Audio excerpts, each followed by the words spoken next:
Pernah nggak sih ngerasa kayak stuck di masalah yang itu-itu aja, padahal udah sering banget diomongin? Nah, dalam pembahasan kali ini, kita bakal bedah sebuah metode konseling yang fokusnya adalah mengubah omongan jadi aksi nyata. Kita akan lihat sebuah konsep yang namanya pekerjaan rumah, sebuah alat yang dirancang untuk benar-benar mendorong perubahan, bukan cuma pemahaman doang. Oke, kita mulai dari pertanyaan paling dasar deh. Waktu seseorang cari bantuan, apa mereka cuma butuh didengerin aja atau mereka sebetulnya butuh peta buat keluar dari masalah? Nah, pendekatan yang kita bedah hari ini yakin banget. Yang dibutuhkan itu adalah peta menuju perubahan yang konkret. Dan jawabannya ada di kutipan ini. Ini langsung to the point banget. Pekerjaan rumah. Idenya tuh simple, tapi radikal. Sejak sesi pertama, konseling harus ngebangun harapan bahwa perubahan itu datang dari tindakan, bukan sekedar ngobrol. Ini pergeseran yang besar loh, dari cuma menganalisis masalah, jadi aktif menyelesaikannya. Oke, sekarang kita gali lebih dalam ya. Kalau kita mau dorong orang buat bertindak, mulainya dari mana sih? Ternyata filosofinya adalah mulai dari hal-hal kecil, sesuatu yang terasa gampang dan bisa diatasi. Di buku panduan ini, ada pembedaan antara masalah untai tunggal sama untai ganda. Masalah untai tunggal itu simpel, kayak ngebiasain diri gantung jas. Tapi masalah untai ganda itu jauh lebih ruwet, contohnya memperbaiki pernikahan. Nah, disinilah kerennya pendekatan ini. Dengan mulai dari tugas untai tunggal yang pasti bisa diselesaikan, seseorang itu jadi ngebangun momentum. Kayak efek bola salju gitu, tiap kemenangan kecil ngebangun harapan dan percaya diri. Ngebuktiin ke diri sendiri kalau perubahan itu mungkin terjadi. Coba deh kita lihat diagram ini biar lebih kebayang. Lihat baris yang atas, itu pendekatan nautetik, model konseling yang orientasinya aksi. Dari sesi 1 ada TA, talk atau bicara, yang langsung diikuti sama action atau aksi. Ini terus-terusan ngebangun kebiasaan buat bertindak. Sekarang bandingin sama pendekatan lain di bawahnya, di mana obrolan bisa mendominasi sesi-sesi awal dan aksinya sering ketunda. Tujuannya jelas banget, jadikan aksi sebagai kebiasaan dari awal. Nah, ini dia poin krusialnya. Menurut panduan ini, berhasil nyelesain masalah kecil, bahkan sesuatu yang kelihatannya nggak nyambung kayak beresin kamar, itu bisa secara radikal mengubah sikap dan harapan seseorang. Ini adalah langkah pertama buat membalikan apa yang disebut spiral ke bawah, dan mulai ngebangun spiral ke atas dengan kemenangan-kemenangan kecil yang nyata. Terus, gimana cara metode ini ngukur keberhasilan?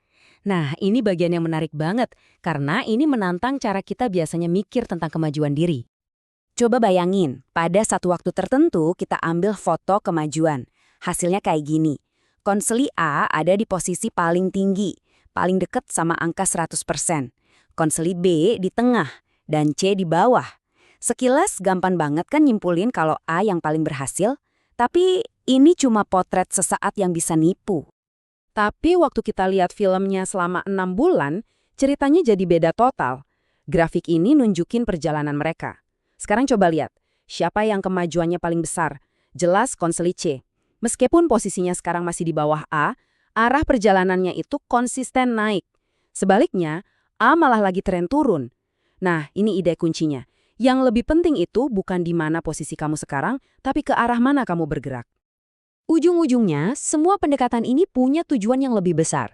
Dengan menekankan pekerjaan rumah dan tindakan pribadi, fokusnya jadi bergeser.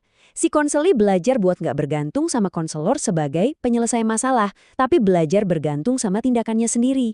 Jadi ini semua tentang pemberdayaan dan tanggung jawab pribadi. Oke, setelah kita paham kenapanya, sekarang kita lihat gimananya. Alat dan tugas praktis apa sih yang sebenarnya dipakai di model konseling ini? Ini salah satu alat utamanya. Lembar masalah solusi. Idenya adalah buat ngubah keluhan yang abstrak jadi rencana yang konkret. Jadi, konseling nggak cuma ngomongin masalahnya. Mereka harus nulis, nganalisis, respon mereka sendiri, nyari solusi yang lebih baik, dan yang paling penting, merinci langkah-langkah aksi selanjutnya. Ini proses yang ngubah analisis di kepala jadi rencana di atas kertas. Dan tugas-tugasnya itu praktis banget. Coba lihat deh betapa konkretnya tugas-tugas ini. Bukan coba jadi lebih baik, tapi tulis surat. Bukan jangan marah, tapi catat kapan kamu marah. Dan perhatiin yang terakhir, buat daftar makanan, tidak peduli bagaimana perasaan Anda. Ini secara eksplisit misahin antara tindakan yang dibutuhin sama perasaan saat itu. Nah, ini inti dari pendekatannya. Ya, tentu aja nggak semua orang bakal langsung ngerjain tugasnya. Terus, gimana kalau ada konseli yang gagal? Nah, di momen inilah pendekatan ini jadi sangat diagnostik. Buku panduan ini ngebedain banget antara ketidakmampuan dan keengganan. Apakah konseli itu nggak bisa ngerjain tugasnya? Mungkin karena terlalu susah atau nggak jelas, atau mereka nggak mau ngerjainnya. Responnya beda jauh. Kalau mereka nggak bisa, tugasnya digampangin. Kalau mereka nggak mau, nah masalahnya lebih dalam. Ini masalah hati. Buat ngatasin keengganan ini, prosesnya jadi kayak investigasi. Konselor mulai nanya pertanyaan-pertanyaan kunci buat gali lebih dalam. Kamu beneran mau berubah nggak? Kalau iya, apa sih yang ngehalangin kamu? Apa jangan-jangan kamu udah nggak punya harapan kalau perubahan itu mungkin? Atau ada rasa takut yang bikin kamu nggak bisa gerak? Tujuannya adalah nemuin akar masalahnya. Apa itu masalah kemauan, harapan, atau ketakutan? Dan ini nunjukin betapa seriusnya pekerjaan rumah dalam model ini. Kalau seorang konseli terus-terusan nolak buat kerjain tugas yang udah disepakati, konselor bisa aja menghentikan sesi. Pesannya jelas banget, konseling itu bukan buat penonton pasif. Ini proses aktif, dan komitmen buat bertindak itu nggak bisa ditawar. Jadi sekarang coba kita mundur dikit dan lihat gambaran besarnya.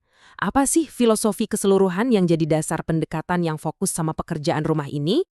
Nah, ini dia inti utamanya. Pendekatan ini ngelihat konseling itu lebih kayak pelatihan ketimbang terapi. Tujuannya bukan cuma biar seseorang ngerasa lebih baik, tapi buat ngelatih mereka punya keterampilan praktis buat hidup lebih baik. Ini tentang ngebangun kebiasaan dan disiplin baru, bukan cuma ngelola emosi.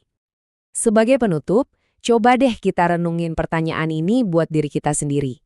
Waktu kita lebih mentingin tindakan nyata daripada sekedar diskusi, apa artinya ini buat cara kita ngejar perubahan pribadi?